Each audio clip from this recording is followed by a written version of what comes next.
Hey guys, welcome back to my channel, and this is Real Crime Uncovered.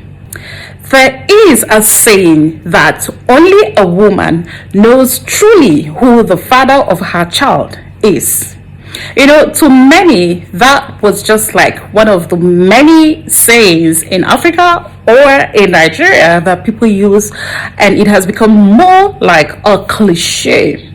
So what I'm saying basically is that never really made sense to a lot of people until few years before now.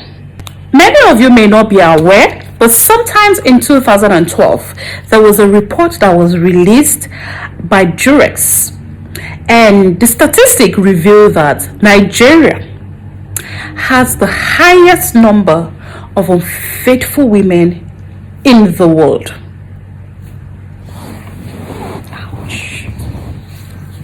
Did you hear that? The highest number of unfaithful women in the world, not in Africa, not in West Africa, in the world. See, I know that Nigeria, we know they carry last, that one day, but on this one, we too do. Ouch! That is not a good title, really. How did we get there? How did we get there? Now that explains the highest number in paternity fraud as well, even though we're not number one on that one, but we're number two.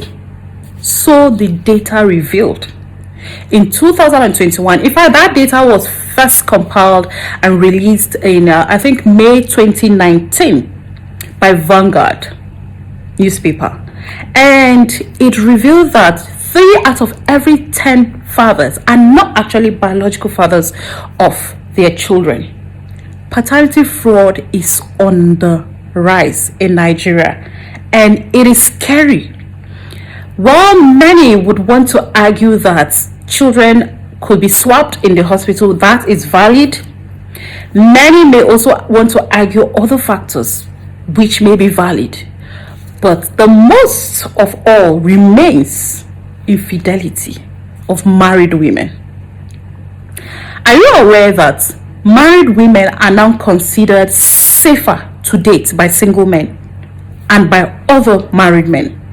Reason being that they believe there are less chances of contracting HIV, other STIs, and there will be less concern about issues of pregnancies, because a married woman is expected to want to preserve her home and marriage.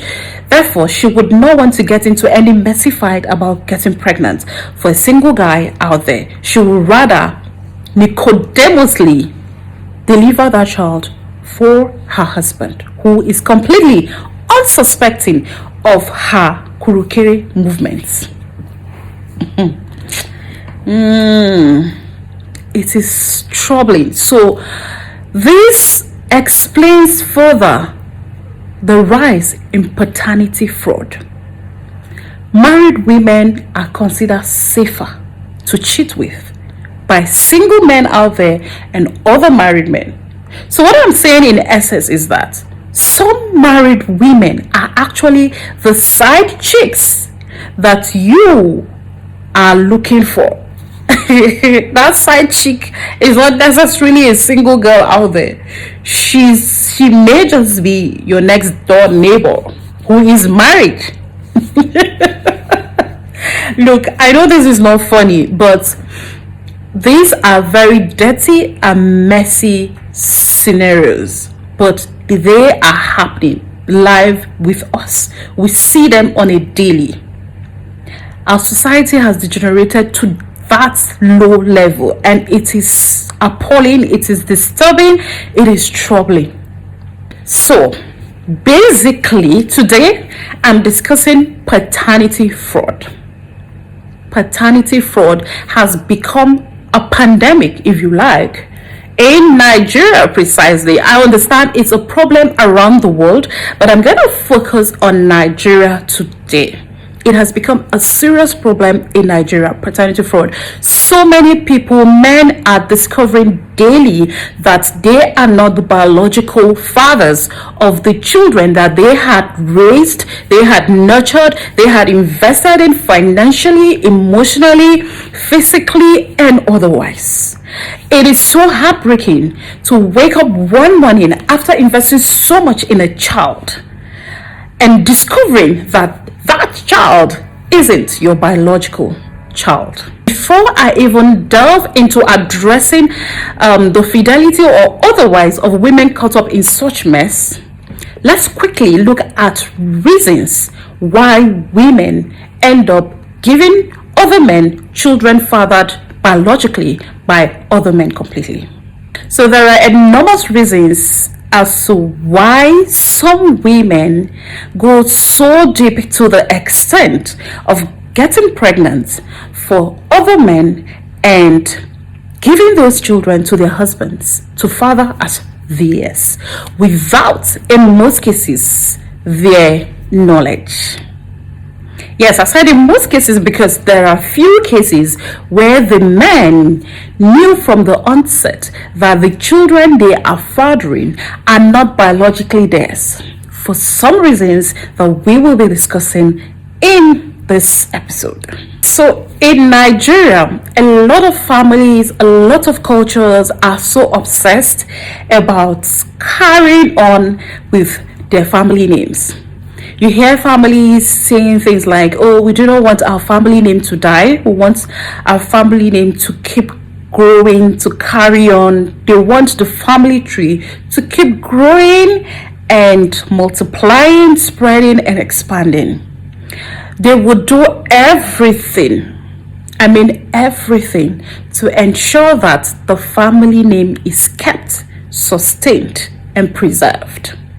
So for such people, they would go any extent to ensure that that family name is preserved in generations to come.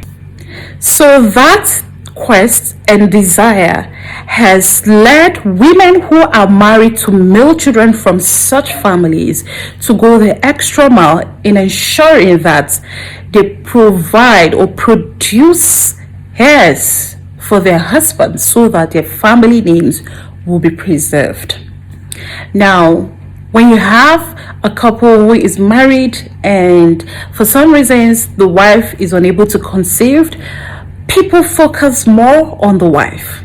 As far as many people are concerned, the wife is the reason why they're unable to have children.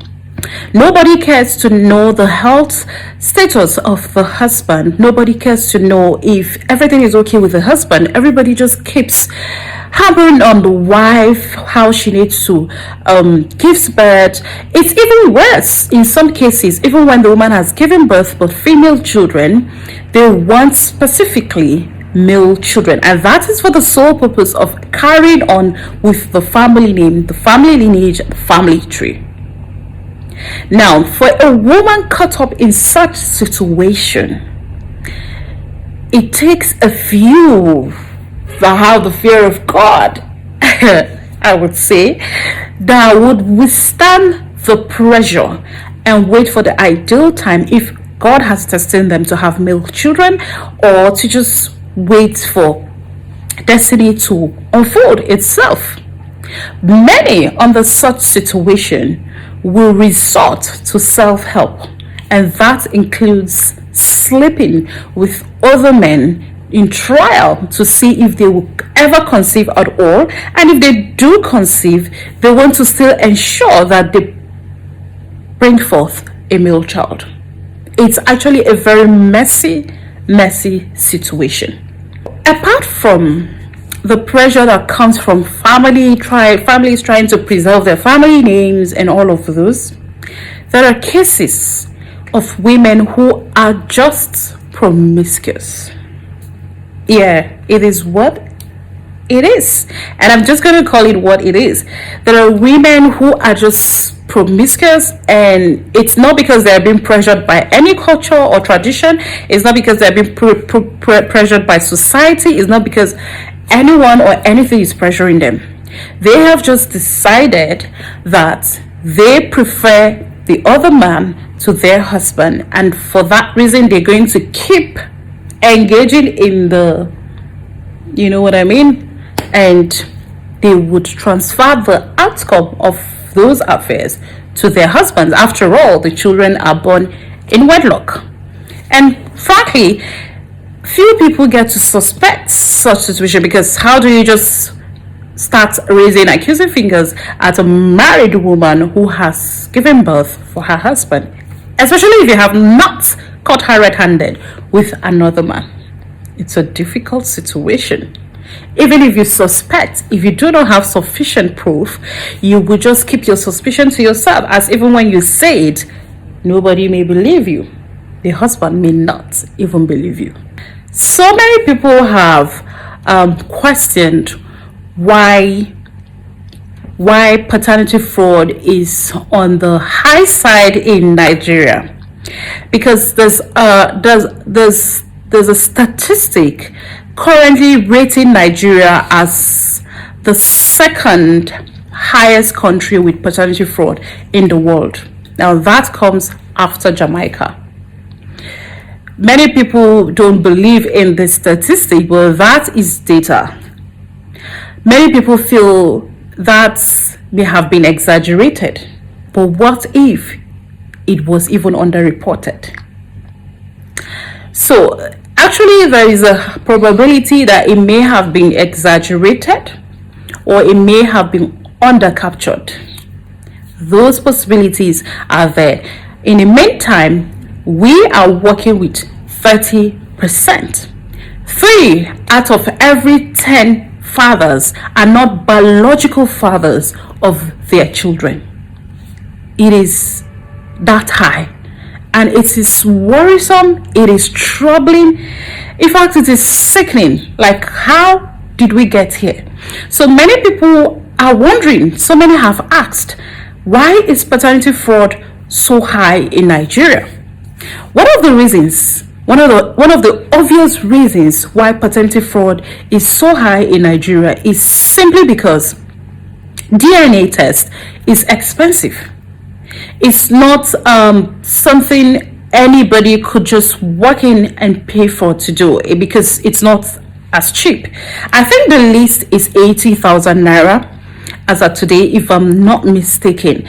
And even when people can afford it, the centers are not as many. There are limited centers conducting DNA tests within the country.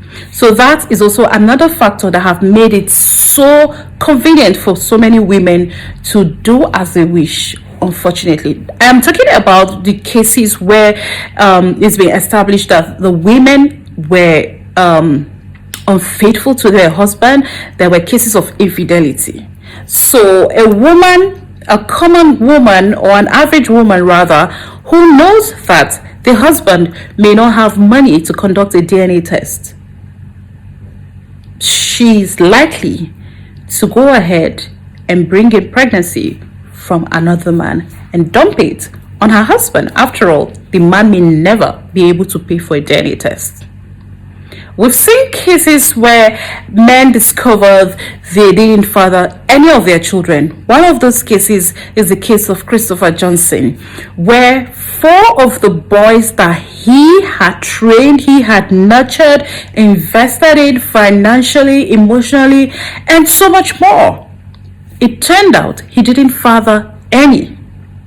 Now, there were rumors that their driver was having a clandestine relationship with his wife. He didn't believe it. Frankly, the man didn't believe it. The driver was said to be a master's degree holder, and Madame had fallen in love with the driver, and all the children of that marriage were fathered by the driver. So guys, I have an important question for you guys, for you that is watching. Do you think it will be out of place for a husband whose wife has just broken the news of her being pregnant, and she's all excited, expecting him to be excited, and of course he's also excited, but do you think it will be out of place if that man throws in the question, all right baby, I'm excited about you being pregnant, but Please, am I responsible for this pregnancy?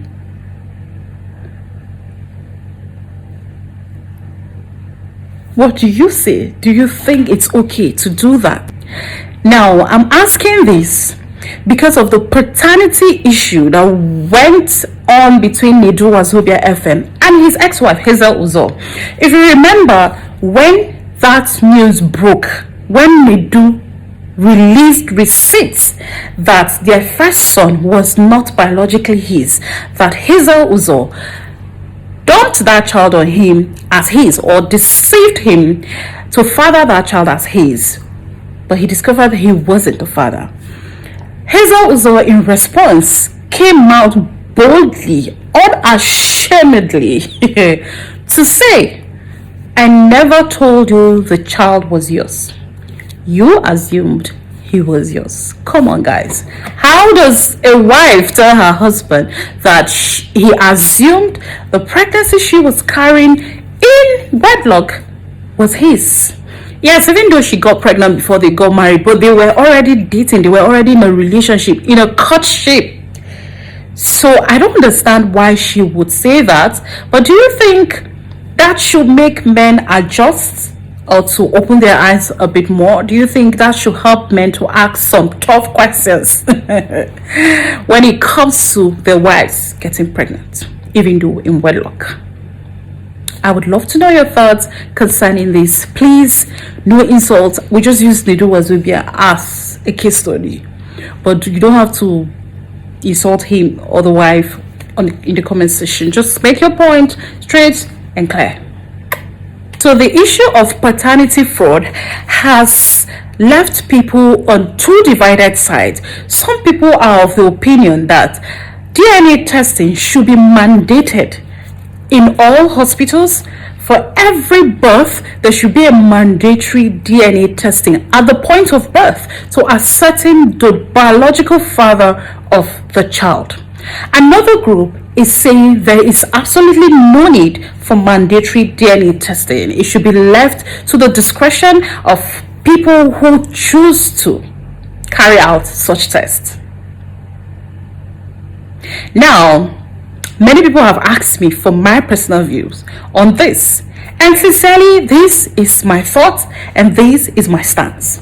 I believe that a man should have the right to know if he's the biological father of the children that he's investing in. Therefore, at any point in time he decides to conduct a DNA test, nobody should raise our eyebrow. Nobody should frown at his decision to conduct a DNA test, not even his wife. A man deciding to conduct a DNA test is not necessarily a question of your fidelity as his wife. It may actually be to ascertain that that child wasn't swapped at birth. So how about that? What if that is actually his fear? Wouldn't you as a mother want to know for real if your child was swapped at birth or not? And even if it is the question of your fidelity as his wife, wouldn't you want to prove your fidelity and loyalty to this man who has for once questioned your fidelity? Why don't you prove your innocence? What are you afraid of? So in conclusion, I would say if it can be mandated at birth, thumbs up. There's absolutely nothing wrong with that. I think it will save a lot of people the heartache that they will go through in their later years. It's even more heartbreaking when you discover after years of investment in another man's child. I think everyone should be given the right to decide if they want to father children produced by other men. It should be their sole decision to make, and it should not be imposed on them. They should not be deceived into doing that. It is absolutely wrong, and it is wrong on all levels. These are my thoughts. I would love to know your thoughts on paternity fraud, on DNA testing, whether it should be mandated or not, and why do you think it should be mandated? Why do you think it shouldn't be mandated? Let's know your thoughts in the comment section. And in conclusion, whatever you do, my dear married woman, please do not transfer another man's child to an innocent man who is unsuspecting and not aware of the situation. I would rather you own up to what you have done with your full chest. So guys, if you haven't subscribed to this channel, please do well to subscribe and turn on your notification bell so you'll be the first to know when we upload our next video. In the meantime, take care of yourself, take care of your emotions, take care of your mental health. Be kind to yourself, be kind to your husbands, don't give them other men's children, and always stay safe. I remain Dr. Oluku and I love you.